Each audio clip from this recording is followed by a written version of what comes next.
होला किनभने उहाँहरू वर्षौंसम्म जेल बस्नुभयो के को निम्ति भन्दाखेरि पद्धतिको निम्ति एउटा चाहिँ डेमोक्रेटिक अथवा लोकतान्त्रिक व्यवस्थाको निम्ति र नेपाली जनताले राम्रोसँग दुई छाक भात खान पाओस् र उपचार पाओस् चाहेको विषय पढ्न पाओस् र ती कुराहरू जनताका न्यूनतम आवश्यकताहरूलाई परिपूर्ति गर्न सकियोस् भन्नका निम्ति हाम्रा अग्रजहरू लड्नुभयो जेल बस्नुभयो र एसाइलममा बसेर वर्षौंसम्म पञ्चायतका विरुद्धमा राणाहरूका विरुद्धमा लड्नुभयो तर आज दुःखका साथ भन्नुपर्छ त्यसै हाम्रा अग्रजहरूले इस्टाब्लिस गरिदिएको लोकतन्त्र त्यो प्रजातन्त्रभित्रको हाम्रो पार्टीले न्यूनतम लोकतान्त्रिक मान्यतालाई समेत लत्याएर 54% मुलुकभरिका साथीहरूले सिग्नेचर गरेर केन्द्रीय कमिटीमा केन्द्रीय कार्यालयमा बुझाएको जुन सिग्नेचर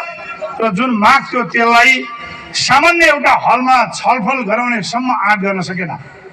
हेर्नुहोस् त यो विडम्बना हो कि होइन। अब हामी एउटा आग्रह गर्न चाहन्छौँ साथीहरू, तपाईँहरूको क्यामेरा यता मात्रै होइन, एकपल्ट यता पछाडि फर्काइदिनुहोस् त। अनि हामी माननीय हाम्रो सम्माननीय सभापति शेरबहादुर दाइ लगायत केन्द्रीय समितिमा जसले यी साथीहरूको मागको अवमूल्यन गर्नुभयो उहाँहरूलाई हामी यहाँबाट सोध्न चाहन्छौँ। टेलिभिजन खोलिरहनु भएको होला हेर्नुहोस्, फेसबुकमा लाइभ हेर्दै गर्नु भएको होला हेर्नुहोस्, ती मासुम अनुहारहरूले के भन्छन्।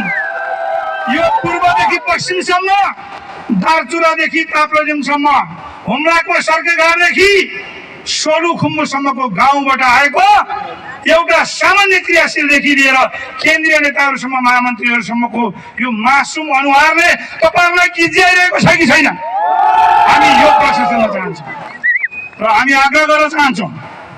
हामी बुद्धका सन्तान, हामी मारधारमा विश्वास गर्दैनौँ, हामी झगडामा विश्वास गर्दैनौँ। हाम्रो क्यारेक्टर, हाम्रो जेनेटिकल मेटेरियल, हाम्रो फ्याक्टर र हाम्रो सिद्धान्त र हाम्रो नीति, हाम्रो विचार मध्यमार्गी बाटो हो, एक्सट्रिमिस्ट बाटो होइन। हामी यहाँबाट आग्रह गर्न चाहन्छौँ, शेरबहादुर दाइ तपाईँ एउटा इतिहास बोकेको, एउटा ठुलो इतिहास बोकेको हाम्रो नेता हो। तपाईँ गाउँबाट आउनुभएको नेता हो, 80 कटिसक्नुभयो। मेरो पिताजीको उमेर तुल्य हुनुहुन्छ, मेरो पिता समान हुनुहुन्छ।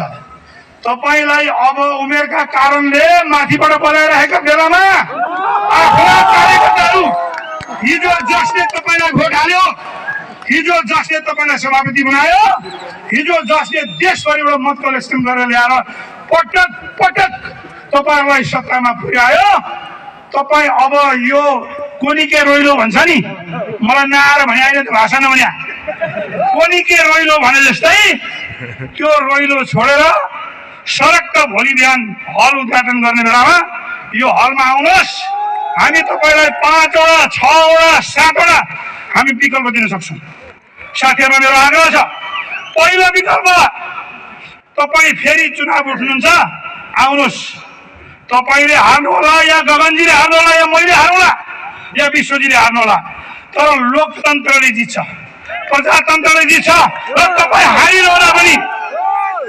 हारिरहँदाखेरि पनि अथवा म हारिरहँदाखेरि पनि हामी हार्ने साथीहरूलाई एउटा रथ हायर गरेर फुलमाला सहित घरसम्म पञ्चे बाजा बजाएर पुर्याउँछौँ। यो हाम्रो कमिटमेन्ट। अब तपाईँलाई त्यो मन पर्दैन भने अथवा तपाईँलाई त्यो साहस छैन भने अब हामी मल्टिपल विकल्पहरू दिन सक्छौँ, विश्वप्रकाशजीले परबाट आँखा खड्किनु भयो, मैले छट्याउने कुरो बुझेँ।